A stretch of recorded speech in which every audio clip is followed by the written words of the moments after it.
Everyone, welcome back to the channel. आज हम करेंगे हिंदी व्याकरण का टॉपिक रचना के आधार पर वाक्य भेद या फिर रचना के आधार पर वाक्य रूपांतरण। स्टार्ट करने से पहले 3 इंपॉर्टेंट चीज़, अगर आपको कोई भी डाउट आए तो आप मुझे इंस्टाग्राम पे फॉलो करके डीएम कर सकते हैं। और अगर आपको ये पीडीएफ चाहिए जिसके अंदर आपको नोट्स भी मिलेंगे, इंपॉर्टेंट क्वेश्चंस भी मिलेंगे, प्रीवियस ईयर क्वेश्चंस भी मिलेंगे, मतलब all in one combined PDF चाहिए तो वो आपको मिल जाएगी टेलीग्राम पर। थर्डली, अगर आपको रेगुलर टेस्ट सीरीज में पार्टिसिपेट करना है तो you can follow me on WhatsApp channel 2। तीनों के link, Instagram, Telegram and WhatsApp की लिंक आपको डिस्क्रिप्शन बॉक्स में मिल जाएगी। Make sure you follow on all the 3 platforms. अब वाक्य आपको पता ही है, कुछ ऐसे शब्दों का समूह जो कि हमें एक स्पष्ट अर्थ देता है उसे हम वाक्य कहते हैं। ठीक है, तो ये हो गया वाक्य। ओके, जैसे कि गौरव गेंद से खेल रहा है, यहाँ पर हमें पूरा स्पष्ट अर्थ जो है शब्दों का वो समझ में आ रहा है कि गौरव किससे खेल रहा है, गेंद से खेल रहा है।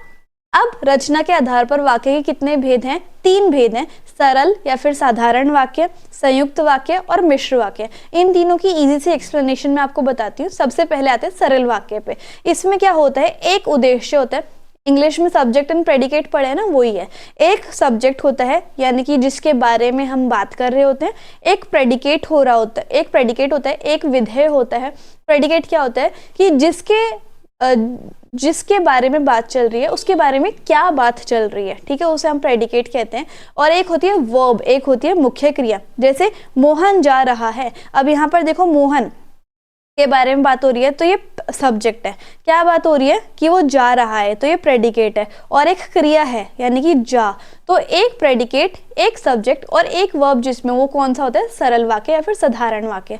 अब संयुक्त वाक्य कौन सा होता है, इसके अंदर ना दो जो है उपवाक्य होते हैं। ठीक है, 2 वाक्य होते हैं बेसिकली, और उनको किसी एक योजक ने जोड़ा होता है। योजक क्या होता है, कंजक्शंस होते हैं। कंजक्शंस क्या होते हैं, जो 2 सेंटेंसेस को आपस में जोड़ देते हैं। ये आपने इंग्लिश में पढ़ा है, ठीक है, एंड, बट, और पढ़े हैं ना अपने, वही कंजक्शन है। ठीक है, तो हिंदी में क्या हो गया, एंड को हम क्या बोलते हैं, और बोलते हैं। ठीक है, बट को क्या बोलते हैं, लेकिन बोलते हैं, है ना, और को हम क्या बोलते हैं, अथवा बोलते हैं। ओके, तो जब भी आपको 2 सेंटेंस दिख जाए और उनको जोड़ने वाला कोई कंजक्शन दिख जाए या फिर योजक दिख जाए, उसका हम संयुक्त वाक्य कहते हैं। जैसे मोहन ने अपना काम किया और घर जाने लग गया, और आ गया, कौन सा वाक्य, संयुक्त वाक्य। राम ने बहुत मेहनत किया इसलिए वह परीक्षा में प्रथम आया। 2 सेंटेंस है, राम ने बहुत मेहनत किया और दूसरा सेंटेंस क्या है, वह परीक्षा में प्रथम आया। ठीक है, तो इसको किसने जोड़ा, इसलिए नहीं, इसलिए भी एक योजक है, तो ये संयुक्त वाक्य हो गया। अब मिश्र वाक्य क्या होते हैं, इसके अंदर एक से अधिक उपवाक्य होते हैं। एक जो है वो इंडिपेंडेंट होता है, मतलब उसको किसी और वाक्य की जरूरत नहीं होती है, और एक जो है वो डिपेंडेंट क्लॉज होता है, फिर डिपेंडेंट सेंटेंस होता है, और उनको आपस में जोड़ा होता है। जैसे कि मोहन ने कहा, अब यहाँ पर ये इनकम्प्लीट सेंटेंस है, यानी कि ये जो है वो डिपेंडेंट सेंटेंस है। ठीक है, कैसा सेंटेंस है, डिपेंडेंट सेंटेंस है ना।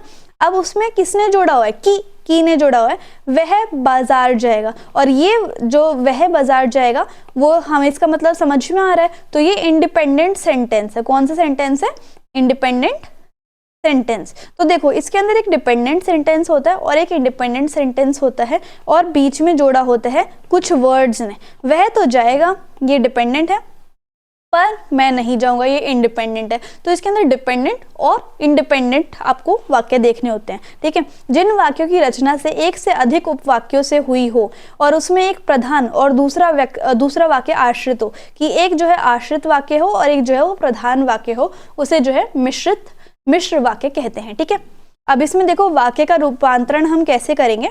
अगर आपको सरल वाक्य से संयुक्त वाक्य बनाना है तो आप योजक लगा दो, कंजक्शन लगा दो, है ना। सरल वाक्य से मिश्र वाक्य बनाना है तो आपको 2 सेंटेंस बनाने होंगे। एक तो आपको आश्रित वाक्य बनाना होगा और एक आपको प्रधान वाक्य बनाना होगा, और उसे कुछ उप शब्दों से जोड़ना होगा।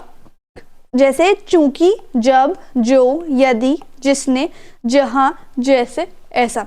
इन शब्दों से आपको मिश्र वाक्य जो है वो बनाना होगा। ठीक है, अब अगर संयुक्त वाक्य को साधारण वाक्य में बदलना है तो योजक चिन्ह को आपको हटाना पड़ेगा। ये कुछ बातें ध्यान में रखने वाली हैं। मिश्र वाक्य को साधारण वाक्य में बनाने के लिए दोनों वाक्यों को सरल वाक्य में बदलना पड़ेगा। ठीक है, तो हम एक एग्जाम्पल देख लेते हैं। जैसे कि यहाँ पर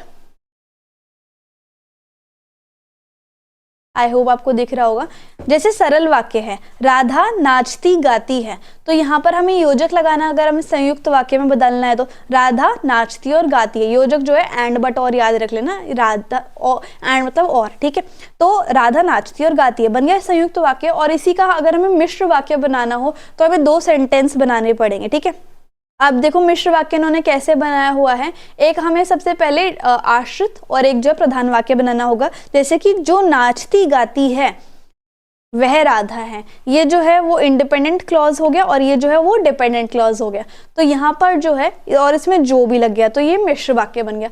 तो इस तरीके से आपको थोड़ी सी प्रैक्टिस करनी पड़ेगी, है ना। अब एक और देख लेते हैं, मोहन हंसकर बोला, तो ये जो है सरल वाक्य है, तो इसमें आप संयुक्त वाक्य में कैसे बनाओगे, मोहन हंसा और बोला। और मिश्रित वाक्य में आप कैसे बनाओगे कि वह मोहन है जो हंसकर बोला। इस तरीके से आप जो है वो सेंटेंस को बना सकते हो। इसमें आपको रूपांतरण करना आना चाहिए, तो इसलिए मैंने ये बहुत सारे एग्जाम्पल्स आपको यहाँ पर दिए हुए हैं। इसकी पीडीएफ जो है वो आपको टेलीग्राम पर मिल जाएगी, तो इन एग्जाम्पल्स को आप प्रैक्टिस करके इस चीज़ में मास्टरी हासिल कर सकते हो। तो इस तरीके से जो है हमारा ये टॉपिक जो है वो खत्म होता है।